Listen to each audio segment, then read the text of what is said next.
and welcome to another edition of George's Corner. I'm your host, George Lee Jones. I wanted to share with you today a story that I told to a few people close to me just recently, and they thought that I should share this with you in hopes that maybe it would help you or someone close to you. So here goes. It happened several years ago. I was driving to work one morning, probably about 8:30, quarter to 9, and this face just popped in front of me out of nowhere and sort of startled me and made me sort of swerve a little bit. And so what I did was I decided to pull over, get myself together, collect my thoughts, and try to figure out why this person's face popped out at me. And what it was an individual that I'd worked with years before, approximately 3 years earlier. So I grabbed my phone, went through the phone Rolodex to find this particular person's name, and gave her a call. So she answers the phone, and I say, "Hey, so-and-so, how is this?" Because, of course, I told you I never use real names. Won't do that. And as she's trying to collect my voice, she goes, is this George? I said, "Yeah." She goes, "Wow." She says, "Talk about a blast from the past. I haven't talked to you," I said, "in approximately 3 years." So she says, "Well, to what do I owe the pleasantry of this call?" And I said, "I really don't know." I said, "Your face came to me as clear as day as I'm driving, and I make it a practice that when someone comes to my mind right away, because of some past experiences I've had with not catching up with people as soon as they come to my mind, I made myself a promise that as soon as someone comes to mind, I'm going to give them a call." So that's the preface why I called her so quickly. So we go on to talk a little bit, and I ask her, how's life been treating her, and, blase blah, pleasantries here and there. And tell her what's new with me, what's been going on. And then she goes into this conversation about what's been happening in her life. I wouldn't say it's all negative, but I would say she was at a crossroads in her life, and she was telling me some real personal things, some real poignant things, actually. And I was just listening because I still didn't know why I was giving her a call or why she came to my mind. And so after she was done expressing to me the things that were going on in her life, I in turn didn't share what was happening in my life, but wanted to give her a mirror copy of what she was telling me. So to confirm, I said, "So you said this is going on in your world?" And she said, "Yes." And I said, "And that's going on?" And she says, "Yes." "And these are the people who are involved?" And of course that was yes.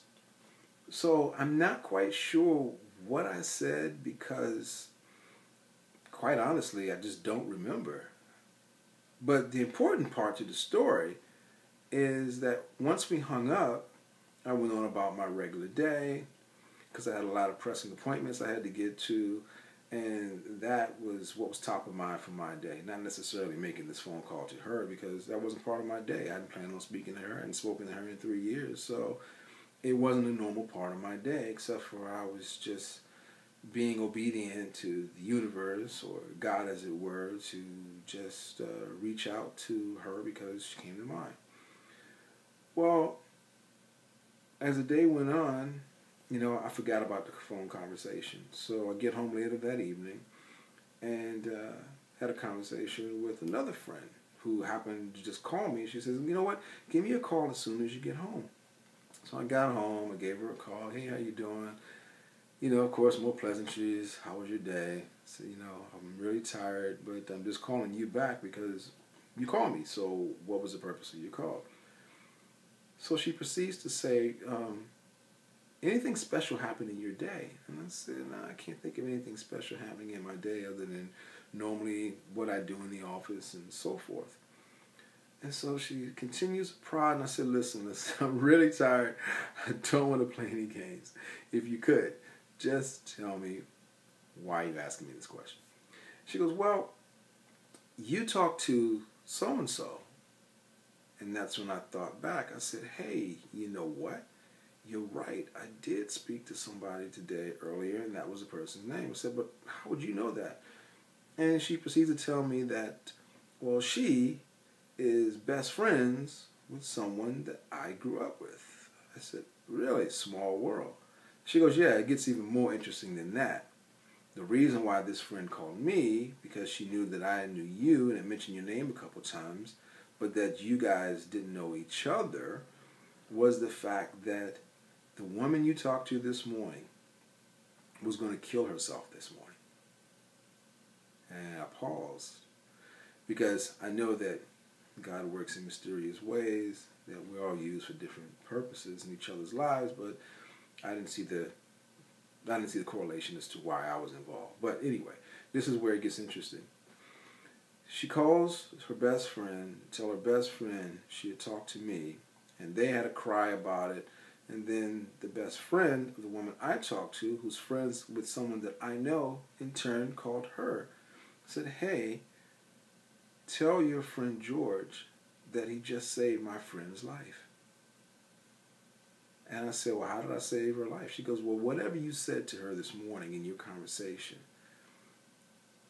made a world of difference to her. It changed her whole outlook and her whole perspective on life.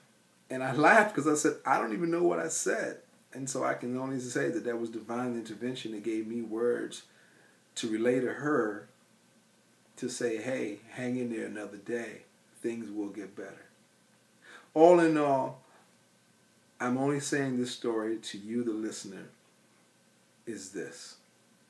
If someone comes to your mind, no matter how distant it may seem, how mundane it may seem, contact that person, because people don't just come into your mind for no reason. I don't believe that there's any mistakes in the universe. I think everything happens for a reason. So when people come across your heart, come into your mind, or like myself, their face just flashes in your face, reach out and find out, because you don't know, I guess the word is how important you are to that person at that time, if that makes any sense. We never know what type of purpose we're going to serve in each other's lives. For me, I guess I was told I was responsible for making someone view life in a different way and not check out. And that's why I want to tell you this story. That each and every one of us has a story. Share those stories with other people, no matter how personal you think they are for yourself. Even if you don't understand why things happen for you, a lot of times things happen in spite of you for other people. I'll give you an example. This morning, I always work out before I start my day, and I like to do that because it clears my mind. And I thought about this particular word, hope. And I've always discounted that word because, like a lot of us, I've judged situations and judged people. I try to check myself on that going forward, but I realize that's maybe succinctly or innately a part of who I am and my character. Maybe it's a character flaw, but I'm working on it. And I'd always viewed the word hope as not being a plan. I'm sure you've heard that before. Hope is not a plan. Actions dictate your plan. But what I did realize is that hope is the fuel that powers our dreams. And when it came to me, I said, what? And it came to me just as clear as a bell again. Hope is the fuel that powers our dreams. I'm still trying to figure out what that means to and for me. I just wanted to share it with you. Maybe it gives you something to think about. Anyway, I'm not going to take up any more of your time. I just wanted to share that story with you. I think it's a powerful story. It may not be for you, but if it could help someone else, by all means, share. Again, I'm George Lee Jones. This is George's Corner. You can always email me at george.jones, little I, at yahoo.com. And as I always say, be good to yourself, love yourself, be better to others, and always be learning something. God bless. Till next time, I'm George. See you later.